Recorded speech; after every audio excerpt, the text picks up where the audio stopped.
Come to the my new video. ನೋಡಿ friends, ನಾವು Kurunji trek ಮಾಡ್ತಾ ಇದೀವಿ. ನಮ್ಮ ಜೊತೆ ಇವರೇ ಎಲ್ಲ ಟ್ರೆಕ್ ಎಲ್ಲ ಪ್ಲಾನ್ ಮಾಡಿದವರು. ಫುಲ್ಲು ಟ್ರೆಕ್ಕಿನ ರೂವಾರಿ.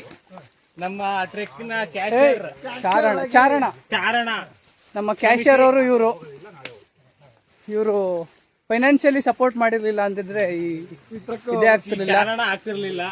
ಇದು ಅಲ್ಲ, ಮನೋಜ್ ಅವರು ಸ್ವಲ್ಪ ನೋಡಿ ಮಾತಾಡ್ಬೇಕು. ನಮ್ದು ಟ್ರಾನ್ಸ್ಪೋರ್ಟ್ ಡಿಪಾರ್ಟ್ಮೆಂಟು. ಇವರು ಡ್ರೈವರ್.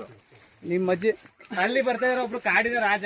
ಆಮೇಲೆ ಅವರು ಏನು ನಮ್ಮ ಕಾಡಲ್ಲಿ ಯಾವ್ದಾರ ಪ್ರಾಣಿ ಸಿಕ್ಕಿದ್ರೆ ಅವಕ್ಕೆ ಕೌಂಟರ್ ಅಟ್ಯಾಕ್ ಮಾಡೋಕ್ಕೋಸ್ಕರ ಜಾಗ್ವಾರ್ ಅವ್ರನ್ನ ಕರ್ಕೊಂಬಂದಿವಿ. ಅವ್ರು ತೋರಿಸಿ ಸ್ವಲ್ಪ ಬಟ್ ಬೆಳ್ಳಗಿದ್ದಾರೆ ಅಷ್ಟೇ. ಬಟ್ ಅವರು ಕರಿಚಿರತ್ತೆ. ಅವರು ದುನಿಯಾ ವಿಜಯ್ ಥರ. ಇವರು ನಮ್ಮ ಚೇತನ್ ಅವ್ರದ್ದು ಇನ್ನು ಏನು ಹೇಳಿ ಇವ್ರ ಬಗ್ಗೆ ಹೇಳೋಕ್ ಮಾತೇ ಇಲ್ಲ. ಅಲ್ಲಿ ಅಲ್ಲೊಬ್ಬಿದಾರಲ್ಲ, ಅದೇನೋ ಒಂಥರ ಸಪೋರ್ಟ್ ಕೊಡ್ತಾರಲ್ಲ, ಮಾರಲ್ ಸಪೋರ್ಟ್. ಮಾರಲ್ ಕನ್ನಡದಾಗ ಏನಂತಾರೆ?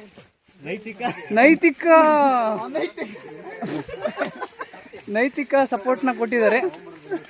ನೈತಿಕ ಸಪೋರ್ಟ್ ಎಲ್ಲ ಕೊಟ್ಟು ಈ ಚಾರಣ ಸಕ್ಸಸ್ಫುಲ್ ಆಗಿ ಮಾಡೋದಕ್ಕೆ ಇನ್ನು ಸಕ್ಸಸ್ಫುಲ್ ಆಗಿಲ್ಲ. ಸ್ಟಾರ್ಟಿಂಗ್ ಬಂದಾಗ ಮಳೆ ಬರ್ತಿತ್ತು, ಸದ್ಯ ಮಳೆ ಬರ್ತಿಲ್ಲ. ಬಟ್ ಅಂದ್ರೂ ಚೆನ್ನಾಗಿದೆ. ನೀರು ಕುಡಿಯೋಕ್ಕೆ ಪ್ರಾಬ್ಲಮ್ ಆಗಿತ್ತು. ಅಂಕಲ್ಲು ಎಲ್ಲ ನೀರಿಗೆಲ್ಲ ವ್ಯವಸ್ಥೆ ಮಾಡಿಕೊಟ್ರು. ಇಲ್ಲೇ ನದಿ ಹರಿತಿತ್ತು, ಭದ್ರಾ ನದಿ. ಮತ್ತೇನು ಹೇಳಿ, ಒಳ್ಳೆ ಚೆನ್ನಾಗಿದೆ ಟ್ರೆಕ್ಕು. ಹಾಂ, ಕಾರ್ಡ್ ತೋರ್ಸಕ್ಕೆ ನಿಂದ್ರಲ್ಲಿ ಕ್ಯಾಮ್ರಾ ಫ್ಲಿಪ್ ಆಗಲ್ಲ ರೀ. ಇದೇ ಕಂಡು ಕ್ಯಾಮ್ರಾ